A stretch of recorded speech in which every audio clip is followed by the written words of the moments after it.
I've been zoning, I've been zoning.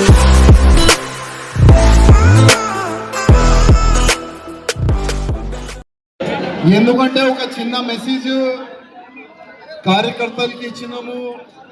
ఇవాళ మనం అందరం కలిసిమెలిసి గుడి దర్శనం చేస్తాం అని ఒక చిన్న మెసేజ్కి ఇంతమంది మా కార్యకర్తలు వచ్చినందుకు ఇంకొకసారి హృదయపూర్వకంగా ధన్యవాదాలు. అదేవిధంగా వేదిక పైన ఉన్న కట్టా మైసమ్మ చైర్మన్ గారు, మా అక్కలు, ఇద్దరు కార్పొరేటర్లు, చాలా మంది అధికారులు వేదిక పైన ఉన్నారు. ఇవాళ మా పోలీసు వాళ్ళు అనుకుంటున్నారు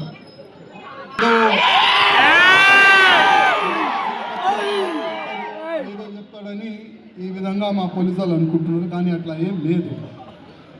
మేము నిజం మాట్లాడతాం. నిజం మాట్లాడే ఆ ధైర్యం మాకు ఉన్నది.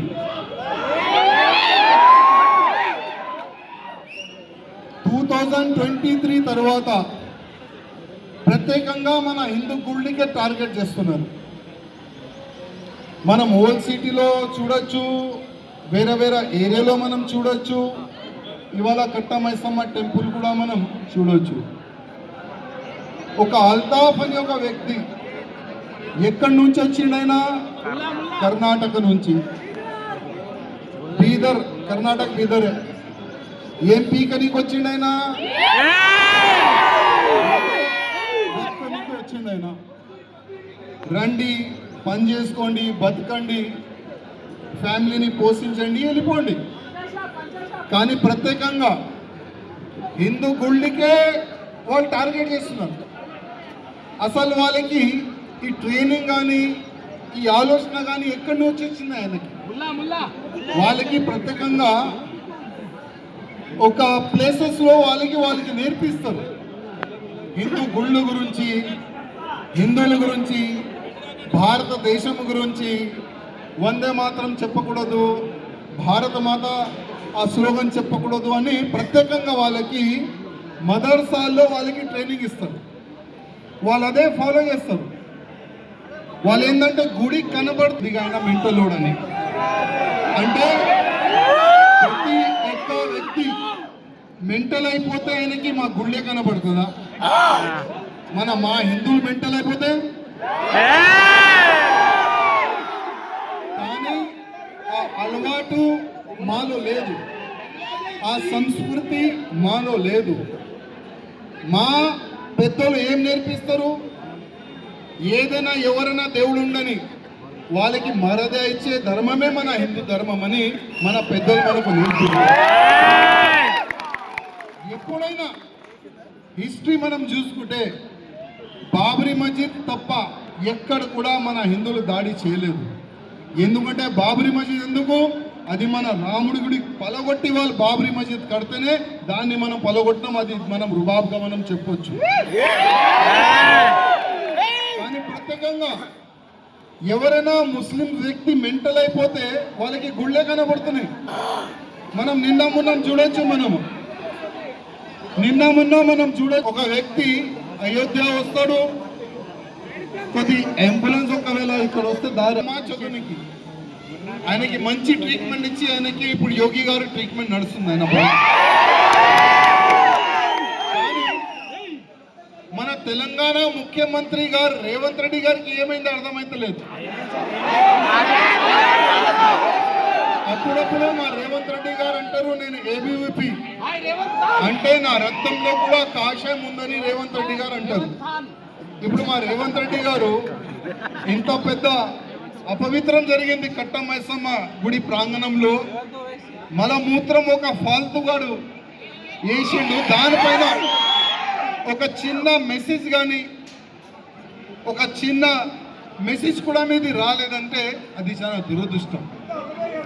అదే ఎక్కడైనా, అదే మా హిందువులు ఏదో ఒక బొందల గడ్డ పైన ఒక చిన్న రాలేస్తే కూడా వాళ్ళు ఏడుస్తారు. వాళ్ళు చూడండి, హిందూ ఐని కార్యకర్తలు, బజరంగ దళ్ కార్యకర్తలు, బీజేపీ కార్యకర్తలు ఒక బొందల గడ్డ పైన రాలేసినారని ఆ విధంగా అసెంబ్లీలో కానీ మీడియాలో కానీ ఏ విధంగా వాళ్ళు అరుస్తారు మీ అందరికీ తెలుసు. కానీ మా రేవంత్ రెడ్డి గారికి అదేవిధంగా కేటీఆర్ గారికి రిక్వెస్ట్ చేస్తున్నాం, ఒక్కసారి రండి. ఎలక్షన్ సమయంలోనే మీకు హిందువులు కనబడతారు, ఎలక్షన్ సమయంలోనే మీకు హిందూ ఓట్లు కావాలి. కానీ అదే హిందువులు పవిత్రమైన హిందువులది గుడి పైన ఇంత పవిత్రమైన జరిగితే అపవిత్ర జరిగితే అసలు ఒక చిన్న స్టేట్మెంట్ కూడా లేదు. అది చాలా దురదృష్టం తమ్ముళ్ళారా. కానీ ఒక్క మాట మా కార్యకర్తలకి చెప్పనీకి వస్తున్నాను. ఓకే, ఆ అల్తాఫ్ తప్పు పని చేసిండు, మన హిందూ అని కార్యకర్తలు బజరంగ దళ్ కార్యకర్తలు ఆయనకి తన్ని పోలీసులకి ఇస్తున్నారు. కానీ మా పోలీస్ అధికారులకి నా ఒక నివేదిక, మీరు ఆయన పైన మంచి సెక్షన్లు వేసినారు, మీరు వాళ్ళకి రిమాండ్ చేసినారు, ఆయనకి బెయిల్ రాకుండా చూసేవద్దని పిటిషన్లు గతంలో మీరు వేసినారు, చాలా వరకు పిటిషన్లు మా పైన వేసినారు. అదేవిధంగా ఈ అల్తాఫ్ కూడా బయటికి రావద్దని మీరు పిటిషన్లు వేయాలి, వాళ్ళకి బెయిల్ రాకుండా చూడాలని నా ఒక నివేదిక. అదేవిధంగా ఒకవేళ సెక్షన్లో మార్పు చేయడానికి అవకాశం ఉంటే సెక్షన్లో మార్పు కూడా చేయండి. అసలు ఆయనకి బెయిల్ రాకుండా ఆ విధంగా పెద్ద పెద్ద సెక్షన్లు పెడితే బాగుంటుందని మా పోలీస్ అధికారులకి నా ఒక నివేదిక. అదేవిధంగా మా ముఖ్యమంత్రి రేవంత్ రెడ్డి గారిలో ఆయన బ్లడ్ లో కొద్దిగా హిందూ ధర్మం పట్ల అది ఉంటే కదా రక్తం,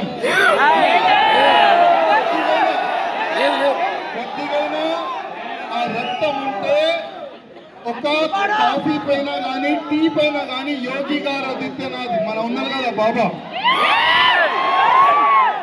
ఒక టీ తాగిరా కలిసిరా ఒకసారి. ఇక్కడ పనిష్మెంట్ చాలా జబర్దస్త్ ఉంటుంది. అట్లాంటివి కూడా ఇక్కడ పనిష్మెంట్ ఇవ్వండి. మీరు అసెంబ్లీలో చెప్తారు మేము హేట్ స్పీచ్ పైన చట్టం తీసుకొని వస్తామని, మీరు అసెంబ్లీ సాక్షిగా మీరు చెప్తారు. అంటే టార్గెట్ హిందువులే వాళ్ళకి. ఎందుకంటే గతంలో ఆయన స్టేట్మెంట్ ఇచ్చిండు, ముస్లిం అంటే కాంగ్రెస్, కాంగ్రెస్ అంటే ముస్లిం, అంటే హిందువులు అవసరం లేదనుకుంటున్నారు. ఇట్లాంటి సమయంలో మా హిందువులారా ఆయన ఓపెన్ అన్నాడు, మా పార్టీ ముస్లిం పార్టీ అన్నాడు.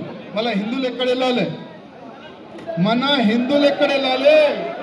అందుకోసం మా హిందూ కాదలకి రిక్వెస్ట్ చేస్తున్నా, మనం ఏదైనా సాధించవచ్చు. ఇది ఇరిగిపోతుందంట, కొద్దిగా వెనుక పోండి, ఇరిగిపోతే కింద పడతాం మనం, నాకు క్యాచ్ చేస్తాం మా కార్యకర్తలు.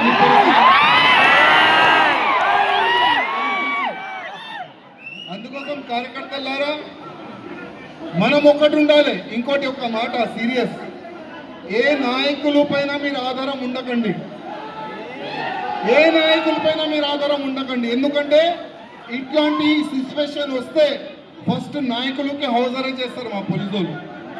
మేము ఇక్కడ వరకు ఎట్లా వచ్చినామది మాకే తెలుసు.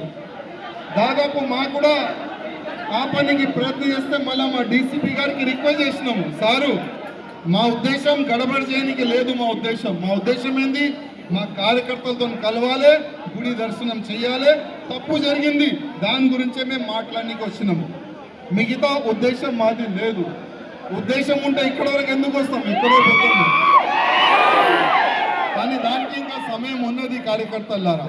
ఇంకా మన హిందువులు మేలుకోవాలి, మన హిందువులు కార్యకర్తలు మేలుకోవాలి. అదేవిధంగా చాలా వరకు హిందూ ఆర్గనైజేషన్స్ వేడి ప్రొటెస్ట్ చేస్తున్నారు.